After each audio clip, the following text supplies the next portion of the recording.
basically, I'll make a landing page with sophisticated aesthetic, and it invents colors, the accents, the style, the gradients, and the typography. All I gave it was make me a landing page. It invented the rest itself.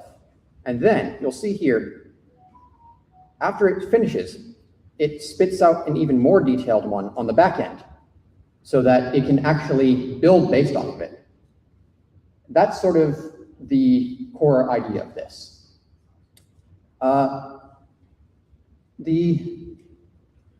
Basically, you just give it the first sentence, and you have this prompt that, it self-prompts. That's the key here. What it does is when you give it a prompt, it will take that prompt and give it to itself, but better. That's sort of the entire basis of this. If you say, give me a landing page, it goes, okay, what's this landing page gonna look like? And it gives out the layout, the tone, the components, gives everything to itself. You don't have to tell it, it just knows. And the constraints narrow it down. But why does it need constraints? Because if you're giving it a very vague prompt, you need to constrain it a lot. And I'm sure you've noticed the title of this presentation is how it uses hallucination as its secret sauce. That's because everything that it generates for itself is pure hallucination. All it does is it takes the most likely next word and extrapolates. So you use, for instance, few shop prompting and general archetypes to get a very detailed result from something very small. I'll demonstrate a few things in a bit, but this is just an overview here. And the problem with that is, if you're an AI hallucinate an entire program, it's going to be not very stable. It's going to have a lot of missing imports. It's going to just break as soon as you try to render it. So you have to stabilize it and use a repair loop, which is why you can even see when Lovable is loading sometimes that it is basically self-repairing. If there's anything that isn't rendering properly, it feeds it back into the original engine and fixes it. And it still hallucinates. It turns the issue of AI into something that's usable, but you have to constrain it. And the temperature that you set it to, it determines how creative it is and how much it sticks to your constraints, and sort of the front and back end of things. Again, I'll go into more detail in a bit, but I just wanted to sort of go through and show you here. This is what I gave it. I just said, give me a SaaS landing page. It took it, it spit it back out at me. And it's standard Lovable, very pretty. I asked it to delete something, just testing things out. And how do I figure out how it works? I ask it. It literally just tells you. It'll tell you everything it can do. It'll tell you all of its skills. So it's not that hard to go through it. And the reason I bring this up is, so this site might look a little bit like this presentation might look a little bit AI generated to you. That is because it is. I reproduced Lovable. It's called Apex, and I'm planning on open sourcing it. It has a full editor attached, and basically, all you can do, all you see here, like this image, you can drag and drop from the image you upload and turn this website that you generate into something more complex. It takes a few steps, but you get there in the end. Now, let's see here. Is it this one? There we go. Okay. Here's a little demo. So I have, this is sort of an explanatory thing, but I made it sort of to demo for another audience, but we have two parts to this. I'm stripping everything down from Apex here, right? This Apex is a multi-stage process it has this chat window that talks to the self-hallucination prompt that, turns this very simple thing into something more complicated. And then it spits out, a prompt for a third model, which is the builder, which actually builds the page. And then you have like a bug fixing model and whatnot. And that's all very complicated. So instead, we're just gonna cut it down to something very simple. And this is the input and output. So I've got a couple of preloaded things here. We have this is sort of the landing page generator stripped down. You can pull up a website here, and I can show you that later if you want. But the core of it is you start generating, and it'll show you these hallucination models input and the output, what it shows to you and what it'll show to the backend. And you'll notice, if this works properly, which I hope it does, you should see the backend's version is much more complicated, and it's something that no human would really write, but it's a very detailed schematic for an AI. So this might take a second here, but this is why I wasn't demoing Apex. It was taking 10 times as long. As I'm waiting for this, though, I can go into a bit more detail. The sort of core constraints of this are you have to give the builder a schematic. You have to tell it you have to tell one AI to give another AI a schematic, which, as you're passing things along, it becomes a lot more, distorted. So you have to constrain it a lot. But here we go. So I entered this, the few constraints here, and it spits back this. And this is what it spits back to me as if it's lovable. It says, I'll generate a premium landing page, and, aesthetic, the surfaces, and this is what the technical spec is. It goes through everything it could really need, and it tells it to the other AI, including like the colors, the border, the exact dimensions of the elements. It gives it specific instructions. It just goes through and does basically everything that no human would do. And this is the result. So it just goes through and makes this landing page based off of the one sentence that lists everything. It's fully functional. You can download it, and all that from one prompt here. The purposes of sort of this project here was this is sort of a simple core, and like the companies that are doing this are charging a lot for it. It really doesn't need to be this much. So I was trying to figure this out, and once I at least figure out the secret sauce, I figured I might as well open source it so that everyone can use it. Like my end goal is to make it usable with just free models so that this doesn't have to be gated anymore. A few notes about my project, just in general. Let's see here. So right now it's still in beta.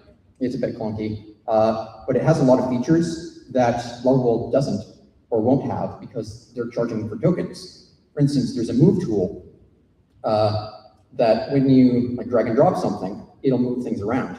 That's how I got everything perfect, just the way I wanted it. I would demonstrate for you, but there's a chance it would break the page and look really ugly. So I'll skip on that for now. But I tried to be as faithful as I could to the reproduction of Lovable. I figured everything I could about it, sort of broke it down into pieces, and sort of took everything they were doing and tried to do it myself.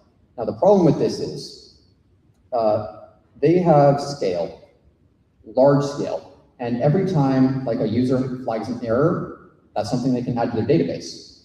That's something that they can make sure never happens again. So they have like several years now of just accumulated data for error solving that I just don't have. So I have to either brute force it using a mutation harness, just deliberately break a site and then have my repair bot fix it, or I just have to generate sites again and again and again and fix everything that goes wrong. And that's just not something I can really do long term, which is why when I release an open source, it'll probably be a bit buggy for a little while we're collecting information. But as I'm doing this, I realize, okay, working with this builder AI absolutely sucks. Okay, if I had to do this whole project again, and I do limit myself to level constraints, then I wouldn't use a builder at all, because all you really need is just the core spit it in, spit it back out. But if you tweak the back end of what it's spitting back out, you can turn that into a compiler. You can turn it into JSON strings, which correspond to different parts of a website, which then can be compiled into an entire site with just one prompt. So with that, I was able to make something a lot more complicated with just one prompt. The same prompt you saw earlier, same thing, just this is my version of it, where fully animated, synced with the scroll. It's got all the bells and whistles, and if audio were hooked up, you could hear this. If I click on this, it makes a little sound. But yeah, that's sort of where I started and how I went through and tried to reproduce as much as I could. I'm of course willing to answer any questions people have, including the exact nitty-gritty details of temperature and what works best. I went through all the science for this, and this has been my passion project for the past month or so.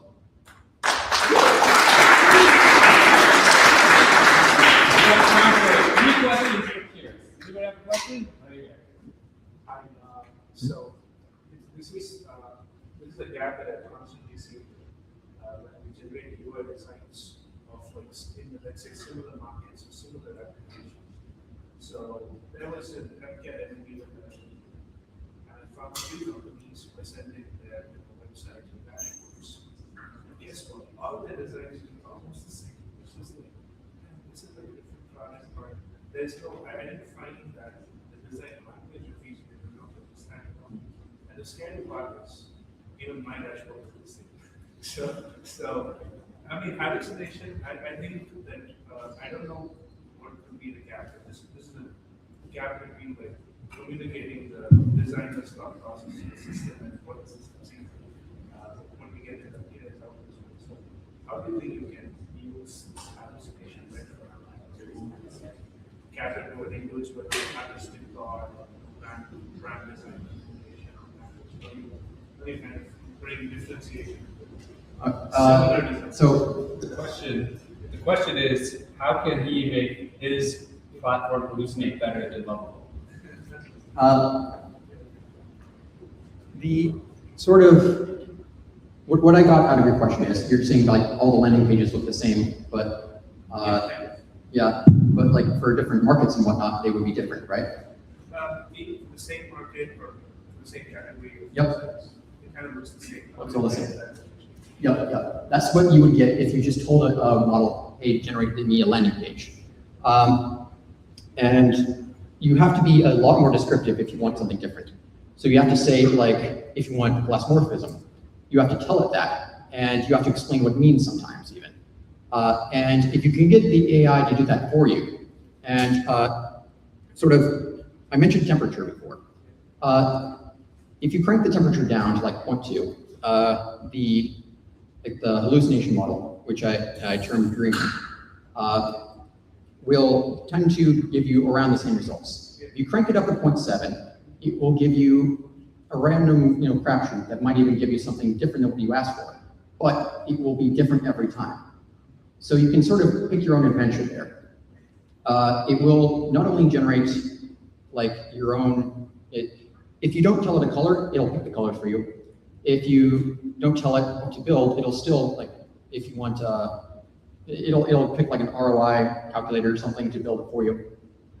And just make it part of, it can add it as a web app or something. I'm going a bit in circles here, but the short version is, if you want something different, you can make it hallucinate more. you can make it hallucinate as much as you want, pretty much. It's just a matter of what you crank the temperature to and how much you're willing to prompt it afterwards. Because you're not going to get one-shot prompt for a lot of this stuff. You have to build it step by step. That was a long question. Sorry. One more question. Sorry. That's okay. Right there in the back. What is hallucination exactly? Have you figured it out? Or Yeah, so basically, when these models are trained, AI in general are sort of like autocomplete on your phone. When you start typing something and just click the next word again and again and again, it'll just autofill pretty much, and you'll get some gibberish. Yeah. And by constraining the prompt to something specific, like for instance, make me a SaaS landing page, it'll pick the most common word after that every single time. And if you give it, for instance, few-shot prompting would be, you tell it what you want it to output, and then once it sees that output, it'll generalize based off of that. But with temperature, it depends on how restrictive it is with its creativity. With the low temperature, it'll try to do the most common thing every time. With the higher temperature, it might choose something really random, which is great if you want a really electrically neon website. But if you're doing like a hospital website, I don't think you're going to want that. So, short version, it's sort of like autofill. temperature is the parameter? Yeah. What is that parameter? Is it like a word that's using temperature or is it an actual parameter? Yeah. It's the actual parameter is called temperature. When you call it the API, you can tell it what temperature to use. Yeah. All right. Thank you, Pierce. Continuous training groups, by the way. Thank you, Pierce, so much for your time. And we'll pass around the link to the repo once this gets open source. That's really exciting. Sure thing. All right, thank you, Pierce. Next, we have Darsh Gar. You've probably seen him around. He's a very ambitious senior at the University of Minnesota. He is not only co-founding companies, I've seen him all around town doing presentations on different projects. And I just love his tenacity as well. So please welcome Darsh as he shows us his RAG implementation. Thank you.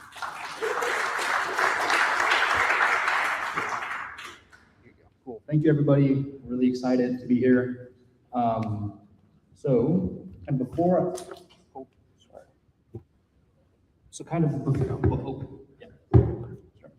kind of before I even go into discussing what Tortoise is, or by the way, you guys can scan this QR code. Oh, let's see. Cool. You guys can kind of scan this QR code. Oh, cool. Guys, this is just a quick little lovable website I made explaining the project, so you guys can kind of scroll through it like a little brochure while I'm kind of explaining what's going on. Kind of before I even explain what Tortoise is, I kind of want to explain just some context in general. So today, the way I see it, most retrieval systems, they fall into 4 separate categories. And so this is just kind of the README, but before I go into that, so the first of the 4 different retrieval categories, the first would be vector reg. So systems like vector databases and traditional retrieval pipelines, they're really great at semantically finding similar content quickly, but their weakness is that they return ranked chunks, not reasoning paths. The second is hybrid retrieval systems. So these combine dense retrieval with lexical search. And so what these do is they improve recall accuracy, but they're still just fundamentally returning a search list of documents rather than an explanation of semantically how these documents connect. The third is knowledge graph systems. And so these would actually explain the explicit relationships and provide auditability, but they're often very brittle, very expensive, and they're disconnected from modern embedding-based retrieval systems. And the fourth is AI agentic retrieval systems. And so what these do is they provide dynamically explored information systematically, and they also perform multi-step reasoning, but they introduce unpredictable latency, cost, and they have unpredictable execution behavior at times. And so I personally believe there's a gap between these approaches, and this is kind of why I developed Tortoise in about 2 weeks while doing my internship. And so what I want to explore is kind of the retrieval quality of vector search, the explainability of knowledge graphs, and some of the reasoning capabilities of agentic systems, but without turning every query into an unbounded agentic loop. And so I think that's the niche that I'm trying to target with Tortoise.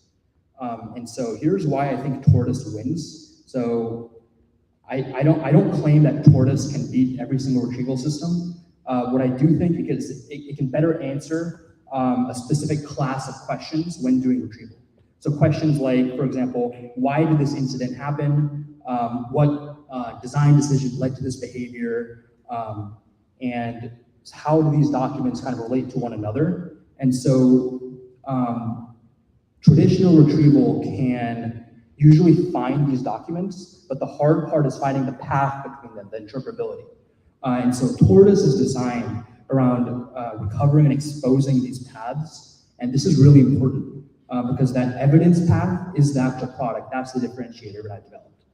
And so then you may ask, okay, well, why not just use GraphReg? And that's the first question that I asked. The GraphReg already exists, so why do you need to do something completely new? And so the answer, I think, is that GraphReg solves a slightly different problem, where GraphReg is really good at producing community-level summaries in global context. I believe that Tortoise is more focused on query time path retrieval. And so what I mean by that is I care about being able to say, oh, these are the exact concepts being traversed, these are the exact edges that are followed, and these are the exact evidence spans that were used. And so I want retrieval to be inspectable and actually controllable, like query time itself, rather than just generating like higher level summaries. And so then the question becomes, how do we recover those reasoning paths effectively? And that's kind of where the architecture of Tortoise comes in. So kind of what I developed. And so kind of before I go into the architecture, just a quick rundown of the README. So you can actually pip install tortoise-reg in your terminal today, and it works. So, yes, thank you. And so if you run it, something like this, typically pops up. I ran out of money for my LLM API key, so hopefully the demo still works. I'll run it, we'll see. But if you do run it, it'll open up a web browser, and you can take a look at the interpretability. This is what will typically pop up. So like you have the graph, semantic graph of the relationships of the documents, and you type in your question, and it gives you that path, kind of multi-hop path of reasoning between those different nodes and documents and edges. So you can see that. And this is the website that you can kind of look at for the QR code. And so, yeah, so that's kind of what that is. Then going down to you can also use Tortoise as a Python API package as well in your code. So you can do that too. And so, where to go? And so this is an image that kind of shows the topology aspect of what Tortoise does. So I don't know, the reason I named it Tortoise is because, so essentially instead of putting the semantic graph onto a Cartesian plane, you put it onto a donut-shaped structure called a tortal structure. And I misspelled it, I thought it was always a tortoise. And it turns out tortoise is an animal. And so if you guys take a look at the Level website, the QR page, I can show you guys, this is the logo that I had to redevelop. It's literally a turtle, a tortoise shell, a tortoise shell. Yeah. And so yeah, that's the idea. It's in Euclidean space, essentially. You put the semantic graph onto a tortoise. Instead of having to traverse the same concept across, say, 0.97, since the total is 1, you would traverse it over like 0.3, and it would loop back around. And so kind of the core hypothesis here, essentially that, so the core hypothesis is essentially making retrieval more navigatable and scalable by doing that. And so, not trying to be like a prompt-only retrieval strategy or anything like that. It's essentially about that interpretability. And so this is and so here's kind of the limitations of what I built so far. Maybe someone can solve this if you open up a PR yourself, or maybe I'll do it later. But so currently Tortoise doesn't prove broad superiority over like production GraphReg or agentic retrieval systems. that would require like a lot more. This is basically just a way to gain better interpretability from those different documents that are being inputted. And so like these are different scenarios with current reads. So it's like, can Tortoise do like a large scale production search? Like that's not totally proven yet. I have I've generated synthetic data sets, worked on this with large data sets, but a lot of testing still needs to be done for this to be like production ready. And so here's kind of the architecture of what I've developed. So the idea is that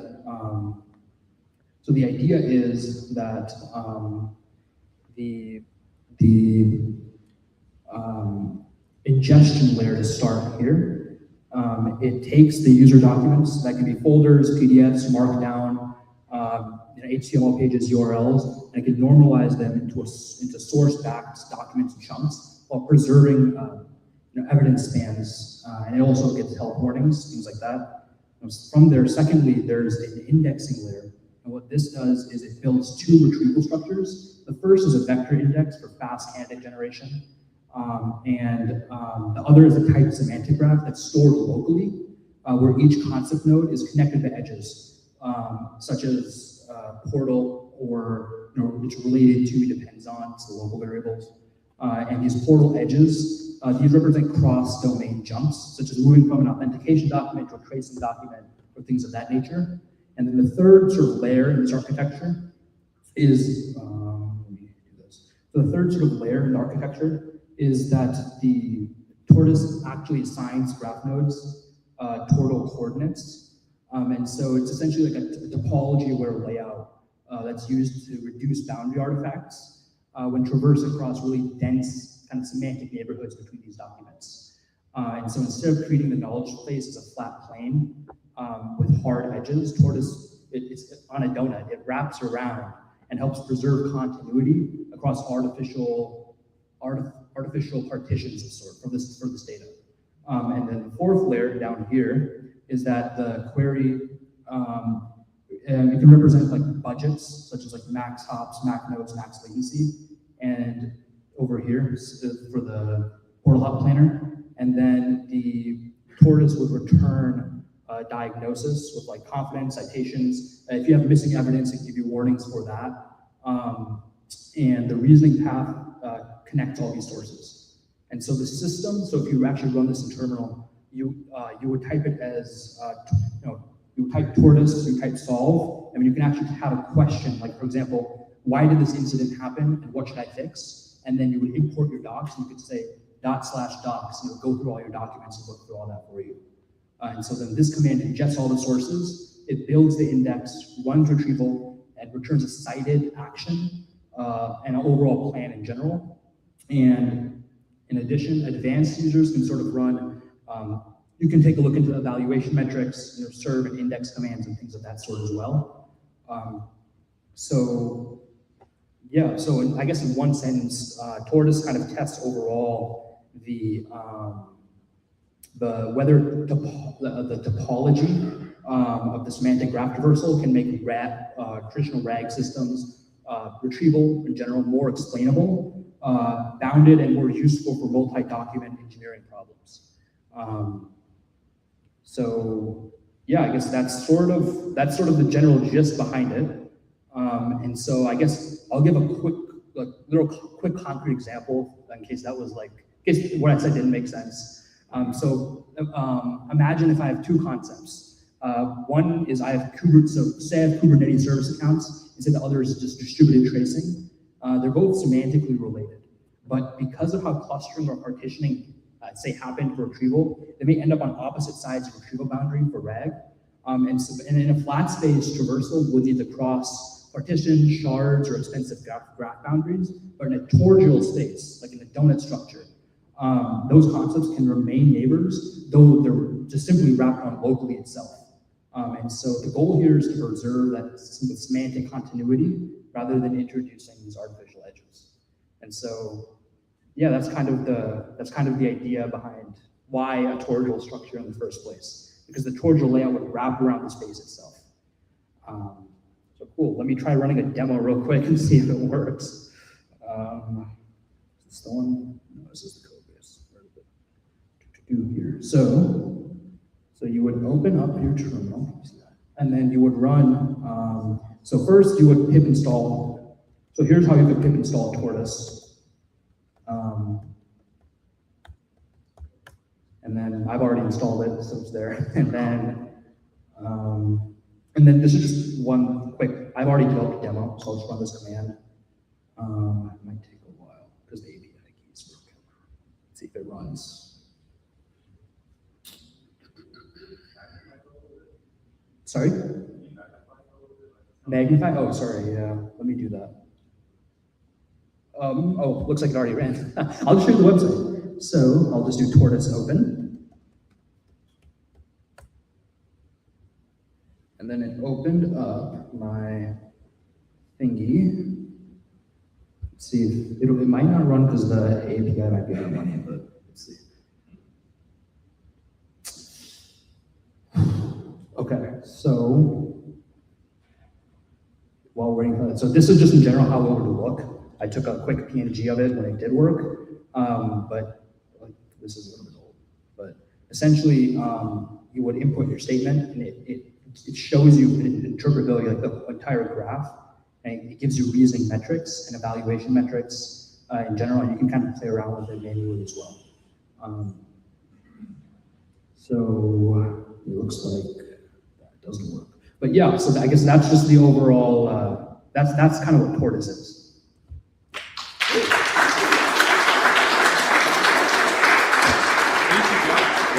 Got time for a couple questions. Cool. I get to Maybe pick? 3 questions, okay. Cool. I get to pick? Yep. Okay, cool. Yeah. So if I'm understanding this right, this doesn't tell you how it came to an answer, it's more for saying how concepts are related. Like, it's not gonna tell you exactly how it came to the answer in the first place. It's more, like you said, explainability, but it's more after the fact, how it might have come to that answer. Yeah, so for example, like if you're encountering a certain problem, and you have a list of documents that you need to go through, you could type in Tortoise, like Tortoise, type in quotes, like this is a question that I have, and then you can just import all your documents, and it'll look through all those documents and try and answer that question for you manually. Okay. That helps, yeah. But does it tell like it doesn't tell how it actually thought about it. Oh, it shows you that, yeah, in the graph here. So it'll show you like kind of from those documents the path that it took to get to that point. But if you're saying like the actual thought reasoning process, it doesn't show that. Yeah. Yeah. Thank you. I mean, it's still very useful. Yeah. Thank you. Yes. So I'm a mechanical engineer, not a software engineer, so forgive me if this question is too different, but I think there's great application of this to regulated industries. Okay. So if an FDA reviewer comes in to do an FDA audit and flags issues, if I can just do Tortoise, why was the diameter of this not tracked or whatever, and get that answer on the spot, you're saving a lot of cross-checking of documents and that stuff. And the same applies to aviation. Have you thought of that? Have you thought of applying this to regulated industries? No, I don't have a lot of background with regulated industries, Okay. but that's a really helpful to know. Yes, Thank you. Yeah. I spent my whole day doing API queries with FDA databases. Wow. And I could have used this today. Wow. So, yes. First Okay, customer think to about know. it. Right? Thank you. Yeah. Green shirt in the back. Yes. Here we go. Yeah, so you mentioned an interesting point about balance how corporates can help you with this. Sorry, I can't hear you. Can you say it one more time? Yeah, you mentioned that the corporate you can potentially traverse hard path boundaries compared to the standard distributed based approach. I noticed that you're still sharding your corporates still. How are you handling have you measured the performance of crossing hard shards and that's totally your corporates basically with the standard distributed space? Yeah, so here, I'll show, sorry, thank you. Oh, did it close? Okay. Yeah, so I'll show you real quick. So I have thought about it a little bit. So here in the architecture, I've used GraphQL. Let me show you, here we go. So the idea is that, I guess this is just for user control. So you mentioned, what was your concern again, your question? Well, you said that the problem was that one of the things that your Tortoise hard package will help with is handling queries that cross expensive query that to go through 3 different charts. How do you measure how much performance increase it is? Oh. You yourself are also running charts themselves too. Yeah, that's a good point. I haven't actually gone in and measured like the difference between the two, so I don't have that exact. I guess I don't have those exact numbers. But for me, I guess I've just kind of experimented with it on synthetic large data sets and things of that nature. And just I guess in my previous experience using like agentic graph reg and simple vector reg, it seemed to perform just better, like just kind of from my own viewpoint. But I guess a good next step would be to actually sit down and measure all of these things out. I think I mentioned that this isn't totally production ready quite yet, but I think that would be a really good next step. Thank you. All right, give it up for Josh. Thank you so much. Catch up with you after. We're going to have some time for networking, so please feel free to ask more questions. That was very fascinating questions. Okay, next we're going to welcome Lieben up. Lieben came up. This one's going to be a bit more philosophical, let's say. But he has a great product called Peer Supports. You should definitely check that out. But fundamentally, what happens when you're interacting with the model, you're giving it all these inputs, can you reliably trust that you're getting unbiased output? So please welcome Lee. Thank you, Jacob. Okay. Hey, everyone. My name is Lieben, and thank you all for having me here today. I am building software, and I also do other things. Maybe what I could try is show you one other thing I'm also working on.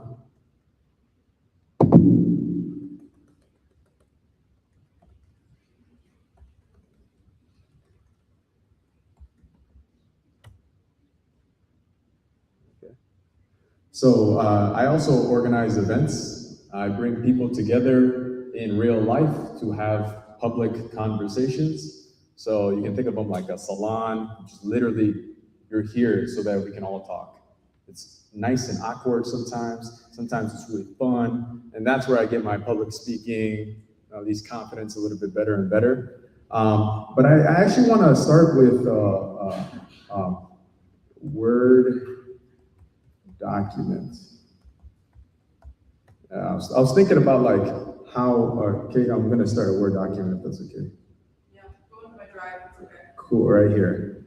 All right. Let's see what I have up there. All right, let's start with what if I'm successful? What would happen if you were successful?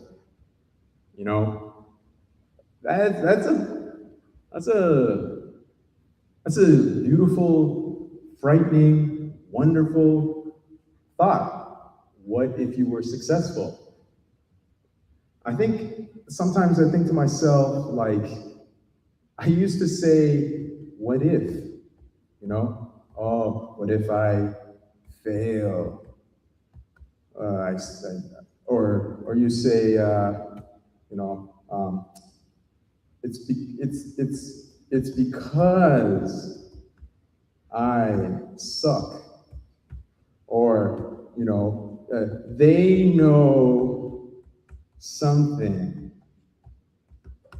and you know, obviously this list could probably go on. And so we have these models. Right, so if we go to ChatGPT, you know, it's like, oh, you know, what if, you know, what if I was successful? And I type it in here, and so on and so forth. My point is, Jacob said is, you know, maybe he's a little philosophical, you know, what if? You know, I built this, but it's only because I changed my mind. About 3 years ago, I changed my mind. I literally said, you know what? Screw this. Yeah, what if I am successful? And what would I do? It's not that I actually had that question. I was just kind of tired of my own shit. Just like, What the fuck? You know, how long should I actually like sit around for and kind of contemplate blah, blah, blah, you know? Oh, they went to PhD, they went to Harvard, whatever. We're all going to live and pass away. So you should probably start changing your mind. Now, we have these models like ChatGPT and whatnot. My next question is, how much are you lying to yourself? Because actually, almost everything that has been modeled, that's not me. Come on. The camera is modeled from the human eye. The airplane is modeled off of birds. The LLMs are essentially modeled off of us and our mind. So Pearson was talking a little bit about how if you don't tell it what to do, it will choose for you. So if you continue to lie, you lie. Let's try this. You lie, you lie, you lie, you lie, you lie, you lie, you lie, you lie, you lie. This is going to be a very hard thing to undo. Because actually, we have all wanted, if only I had this, if only I had access, if only I had, if only, and you finally do. You think you don't know how to do video editing, you don't know how to start a business, you don't know how to run an LLC, I don't know how to do taxes, I don't know. How much are you going to lie to yourself? I am tired of lying to myself. You know, this thing, care support, not even an engineer. I vibe coded the shit out of everything, but I knew how much of it was bullshit. At least I had a sense. My human intuition, which has been honed for millennia, it's not just mine. I am a proud human being because I feel like actually there's been so many incredible people who have come before me, who are in this room, who I interact with, who I speak with. There should be actually no absolute reason why I cannot do something, why you cannot do something. So the challenge is, what is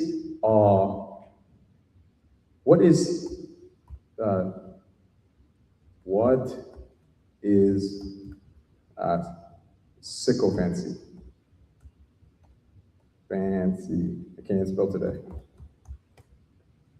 Sycophancy is a behavior of offering insincere, exaggerated praise. It's essentially you're motivated by flattery. Oh, Claude called me brilliant. I've been fiending for that, you know? Like, ChatGPT, you know, it said my thing. Let's go back to, what if you're successful? The point here is to stop lying. If you're gonna use these LLMs, you actually should start by professing, because you're speaking to no one but yourself. It's a ripple. You keep throwing rocks, and it's actually just you. It's you. It's not Claude. It's not ChatGPT. It's literally talking to yourself. So when I started building, care support, it started as home care software. I was like, oh, I'm gonna build software for home care agencies, and I'm gonna make my money, and I'll just do that. And then little by little, I just kept hitting a wall over and over. And it was like, oh my gosh, I don't know what the hell I'm doing. That's correct. I did not know what I was doing. And over time, I started to find simple truths. You literally are, Claude is what, on model 4.6, right, or something like that? So what model are you? What version? So it is Jacob point what? You know, Pearson point what? Like, what model are you? It's literally built on algorithms that get smarter and smarter. It's modeled off of you. So if you think to yourself, that's my point, to think for yourself. It is way too hard, and guess what? Who is the best teacher? A hypocrite. That's me. I'm literally just professing that I'm literally leaning way too much, way too hard on these models to give me an answer when actually I know. And then what I don't know is exactly what I should really try to figure out. Because what if I'm successful? What if care support actually becomes this home care software for families? What if families and caregivers at scale could get paid for the care that they provide? And now it's not actually just home care software for enterprise products, but actually for families. And actually, I was able to literally help pay millions of families. But then I was stuck in my sycophancy. I was stuck because I didn't want to learn, I didn't want to change. My point is, you and I are going to pass. You should probably just get started by literally stop lying to yourself. You should probably just ask yourself, like, I don't know what the fuck I'm talking about. I don't know what that was. I don't know what it was. And then you one day, just the algorithm of you gets updated and you're finally seeing it a little bit more clearly. I'll leave it at this point. The world actually needs you. Literally everybody needs you. There is not enough human beings on this planet, and there's not enough, there's so much work to be done. There's so many products that are wonderful, but if your product sucks, it's because you're lying to yourself. Let's get the story straight. It's so much easier to just be efficient. That's kind of it.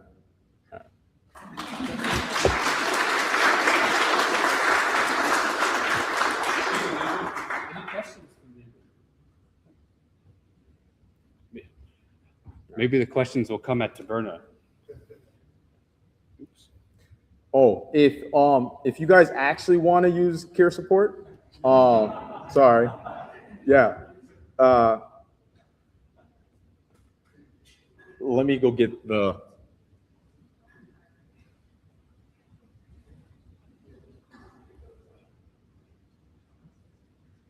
Okay. One last thing, I guess, is if you guys want to try, it'd be awesome if you guys could just text it, and then you can try it.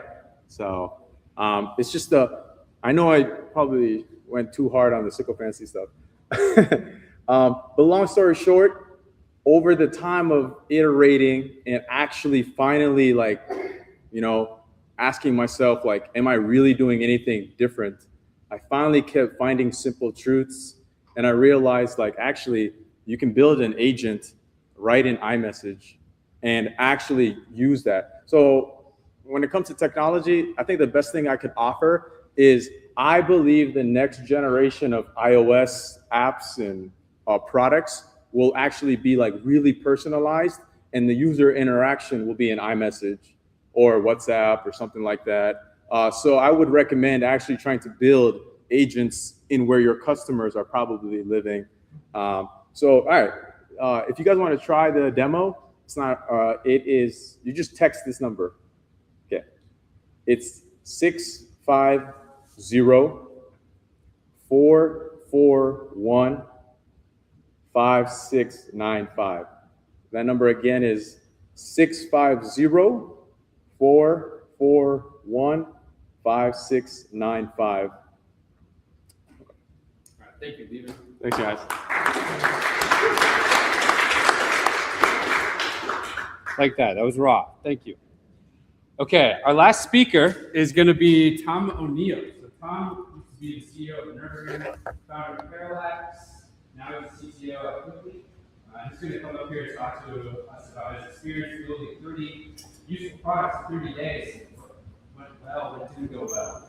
And I thought that was an incredible challenge. So please give it up for Tom.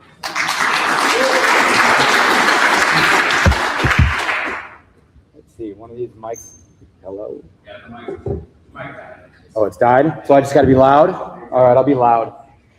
All right, guys. So let me ask, I'm getting to know the audience here a little bit. Raise your hand if you guys are building software with agents. Most of us here building software with agents. Keep your hands up if you've shipped software in the last, let's say, 3 months without looking at the code once. All right, cool. How about last 6 months? Keep it up. A year, 5 years, 10 years, 20 years. My hand is still up. Notice my hand is still up, ladies and gentlemen. I have been a part of shipping code for 20 years that I've never seen. As Jacob pointed out, I spent a bunch of my career building amazing software engineering teams.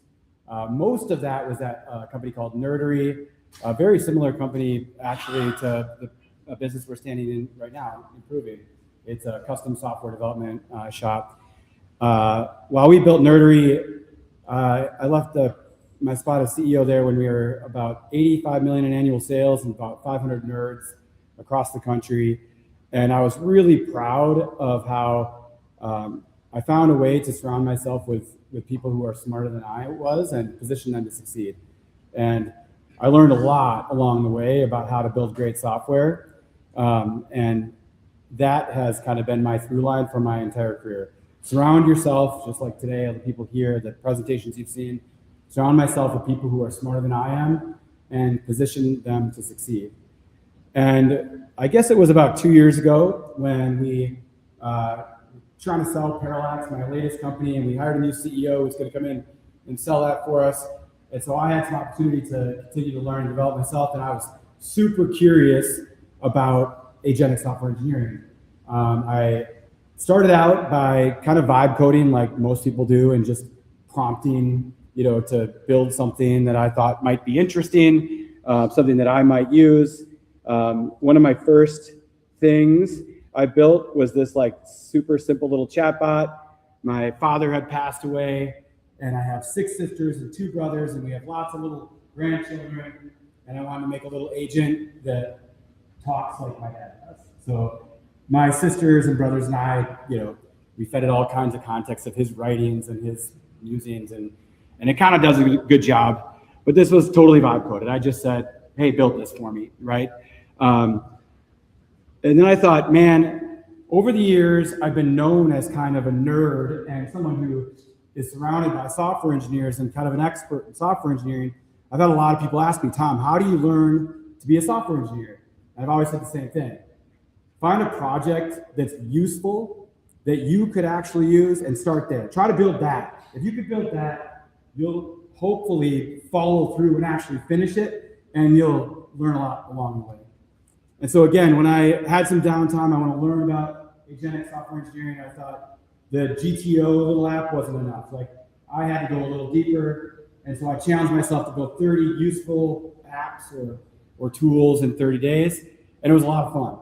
I was doing stuff like this. I was meeting with people out in the industry, asking them what they were working on, and trying to code little tools to help them. And some of the stuff that I came across that was fun and useful. One of them was this little app that a friend of mine has, like a bucket golf league. If you've ever heard of bucket golf, I hadn't.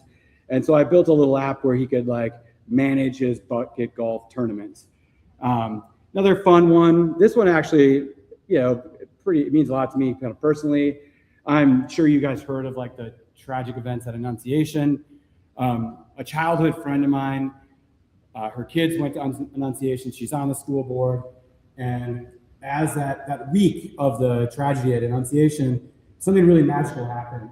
A bunch of people from the Twin Cities with means and with services and with opportunities and events like started reaching out to the school and saying, hey, I know you guys aren't going to school for probably the foreseeable future. We want to donate, movies or access to batting cages or mini golf or all this stuff to any of the families who attended Annunciation.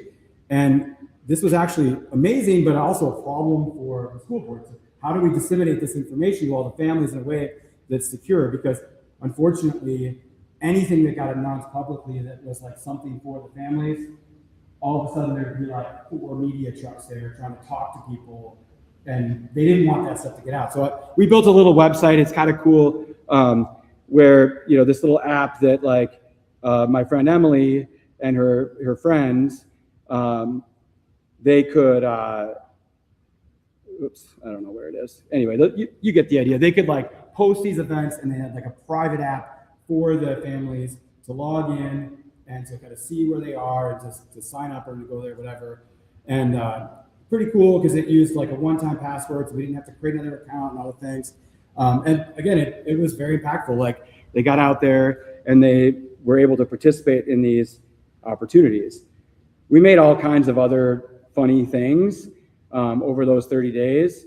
I made a little website for my wiffle ball tournament where people could register. We made a tool that we can scout different teams that we're going to play in baseball. All kinds of like useful things for me and my family and my friends. Again, 30 apps in 30 days. The challenge was, let's build them into something that's useful, right? And a lot of them were kind of like more toy programs like you see here.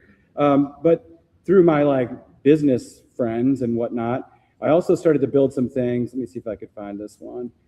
I also built some things that were a little bit more useful, like this one. This one was kind of crazy.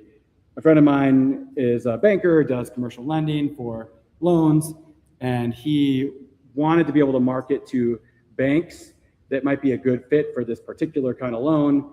And we built this system. It took me a few days and a lot of late nights, but we built a little system that essentially would use like publicly available data from the FDIC and find signals in that data for banks who needed this particular kind of lending capacity so that he could reach out with marketing to get those guys.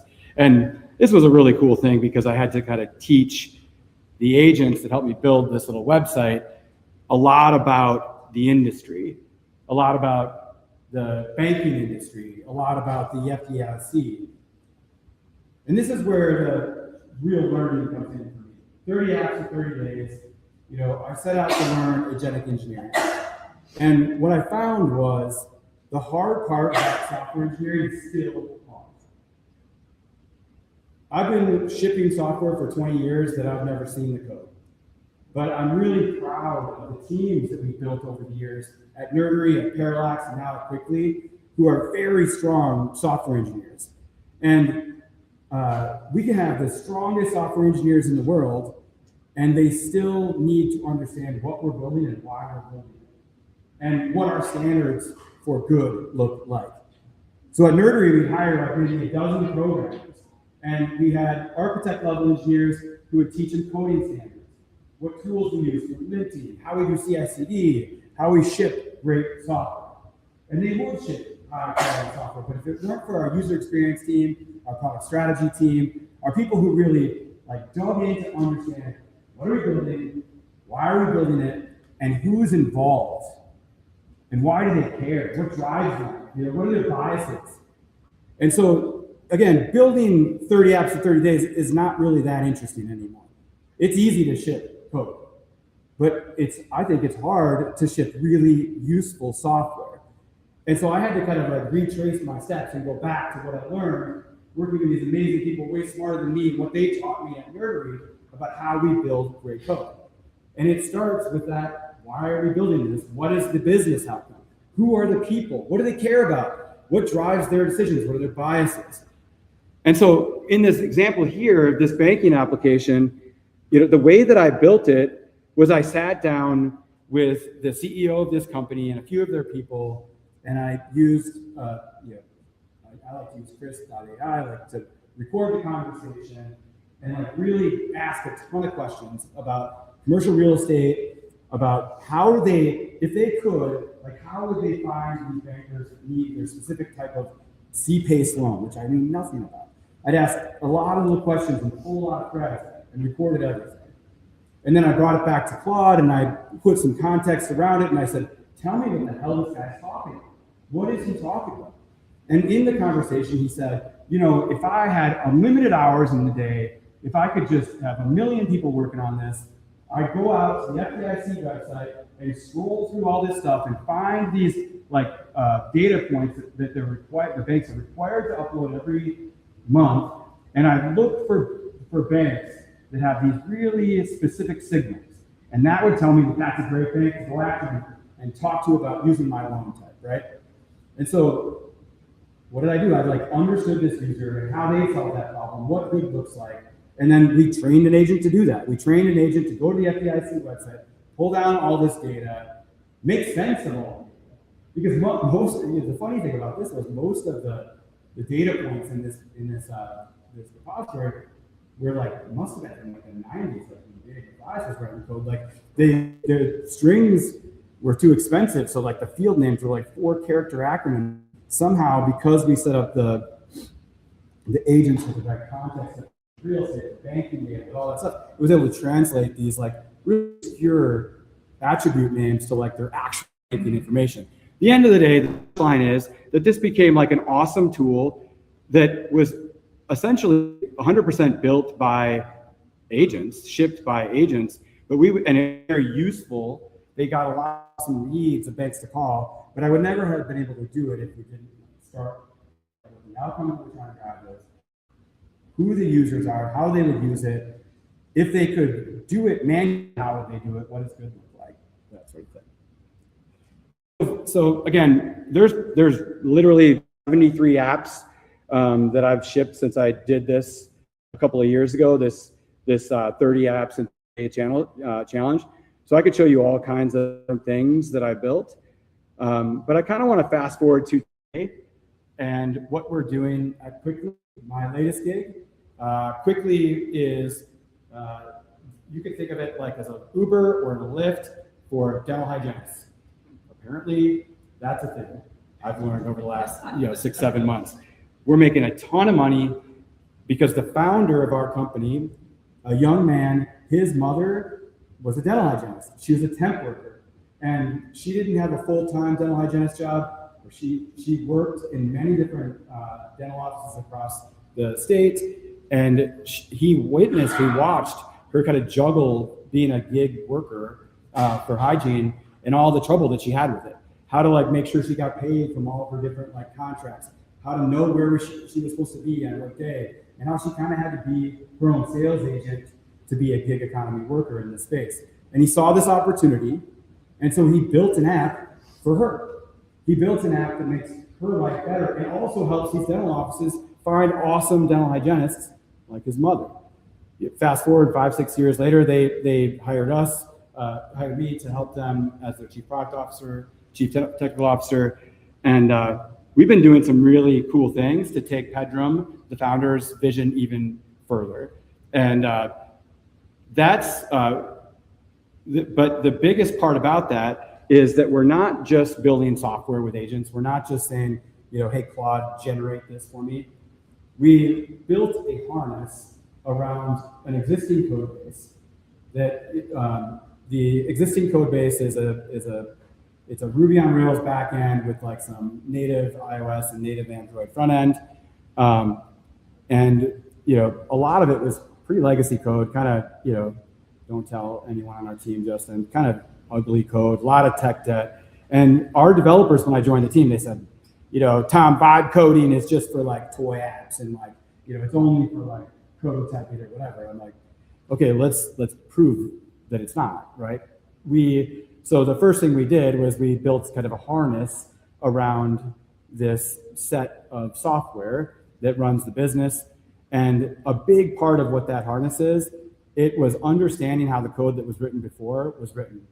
Instead of coming in and just saying, like, we're going to use context 7 or another MCP to like make sure that all the code we write is like perfect by Ruby on Rails standards or perfect by Kotlin or Swift standards, we went back and we said, okay, the existing code base, the patterns that already exist, the linting standards, the code standards, the how we're writing unit tests, all that stuff. Let's learn from the developers who came before us how they've been developing code. We can maybe sprinkle in a little bit of new goodness, but let's first create the harness so that it's not disruptive in our existing coding environment. And so that was the first thing. We created the cursor rules and the Claude skills to kind of match the way that they've been trying to keep to a standard, right? So it wasn't very disruptive. The second, and I think the most important part, is that we built a bit of a context library around the business and the business model.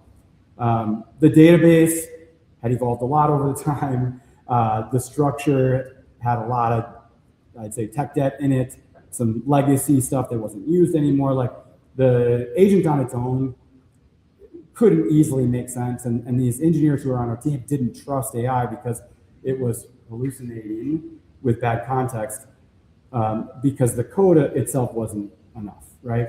And the data structure in the database wasn't enough. And so we built context around what the business is, what we're trying to do, simple things like glossary, but that was part of the harness.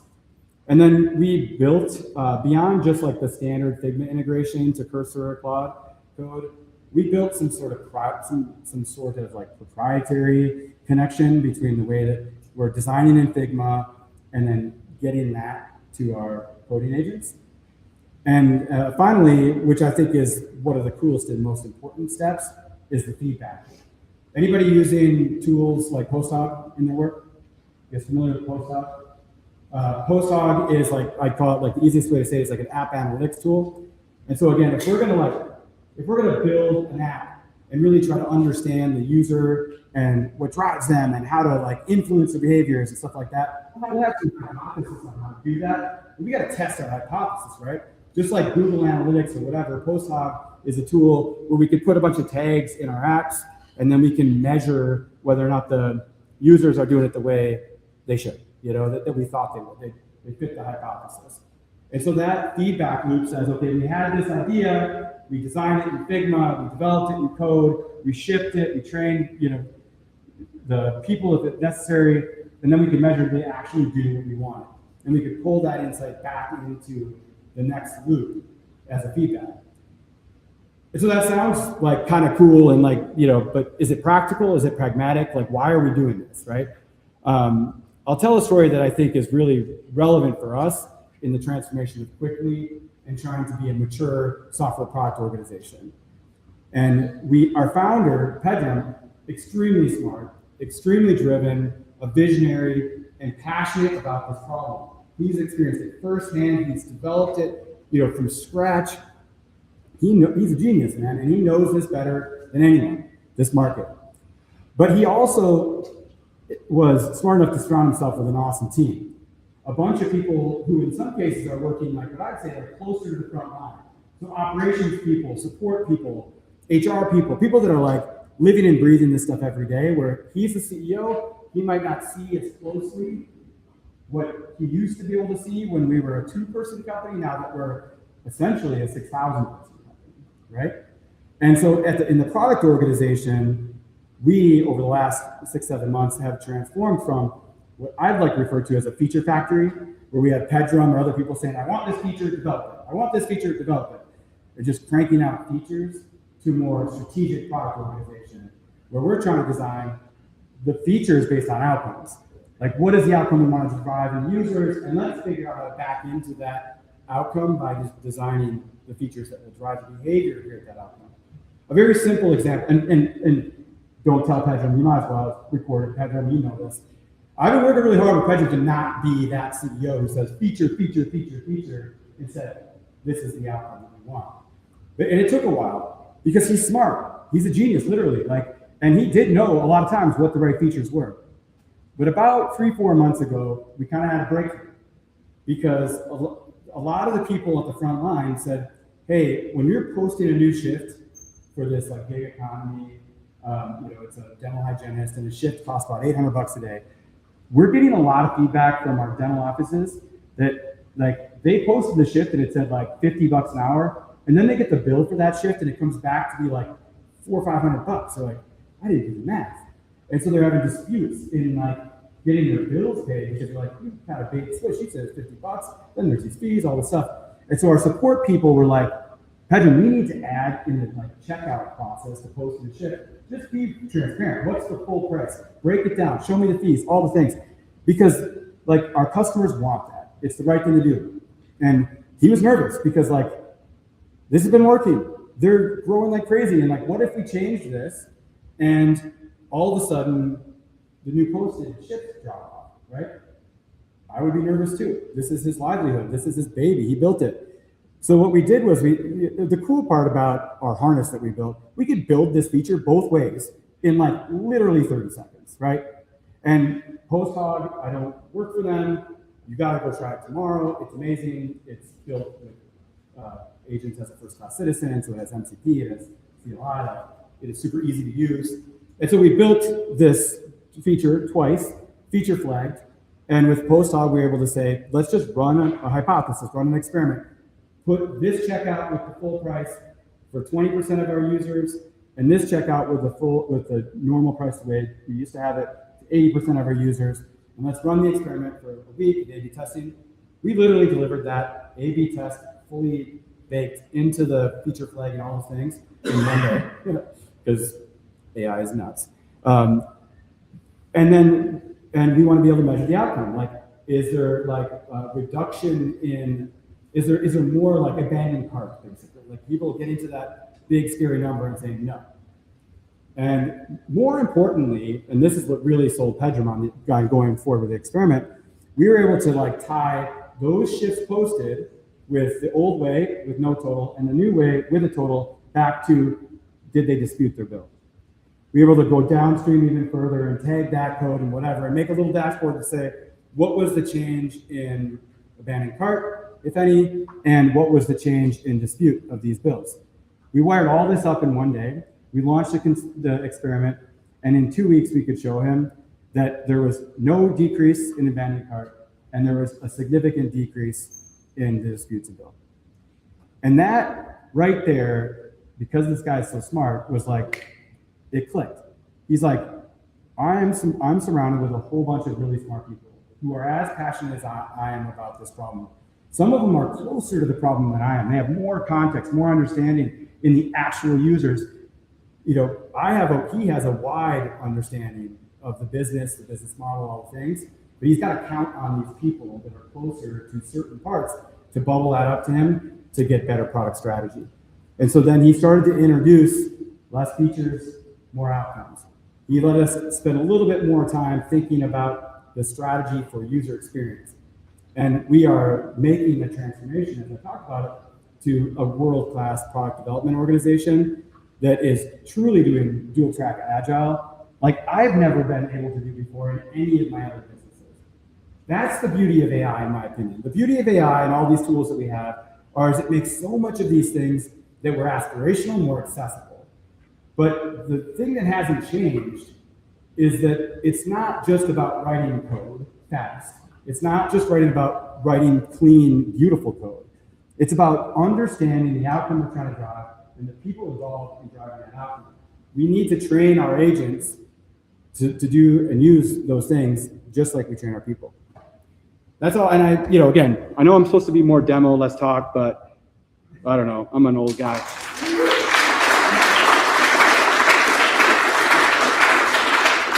Time for one question. So we have to be out here by 8. So let's give it to Paul right in the back. Hey, I know that kid. We're just talking about building your team. Is your team larger, smaller? How does it compare quickly versus what it might have been 6 months or a year ago before you were doing as much as you Yeah, that's an awesome question. I think that the team, I would say the team is probably the same size, but composed differently. And meaning that as an example, like our user experience designers are actually shipping code. We've taught them how to properly prompt in Claude Code. We've taught them, we've set up the harness so it does all the things pretty well itself. So the user experience people are doing that user research, that discovery, and their shipping code. So that's different. And then our software engineers are more experts at like CI/CD and like facilitating and developing the harness than they are as much, writing code. So we've kind of had to transform. Let me quickly do a follow-up quick. Then how are the trust that your designers can do this? Like, talk about how your engineers went, okay, yes, we can trust these product designer folks that we would think of them as 3 years ago, right? Yeah. To actually have them write code and actually put stuff up. So it goes back to like, if I hired a bunch of developers tomorrow, in the old days at Nerdery, they'd all have to go through our training and learn our coding standards, linting tools, all the things, right? Like we had to, it took a little bit for some of our engineers to trust the AI first, right? Like, is the AI actually writing code that I believe is good, that I don't have to look at? And that took a while. But then once they understood that the AI was writing good code, the trust for the UX people just came kind of automatically, right? Because like we had that CI/CD like pipeline that like it proved itself out in engineering. And as long as like all the same tests pass, I mean, like, bro, like it's crazy. We have like full like end-to-end testing that's automated, with Playwright that has like another agent that like generates test data and shit. Like it's blow your mind. Like it's, for me as an old guy, like it's crazy. You young people are like, like anyway. So like getting the engineers excited and embracing that AI can write code was the first step. Thank you so much. Thank you all for coming. Let's close. It's a very Irish goodbye because we gotta get out of here. So please make your way out. Group class is going to be going over or. Sorry. Do people need full pictures? Yeah. No, we got Paul too. Okay. Sorry. Hold on the chairs, that's great. But thank you so much for coming. We'll announce the next event soon. And yeah, it's great. Thank you. Thank you.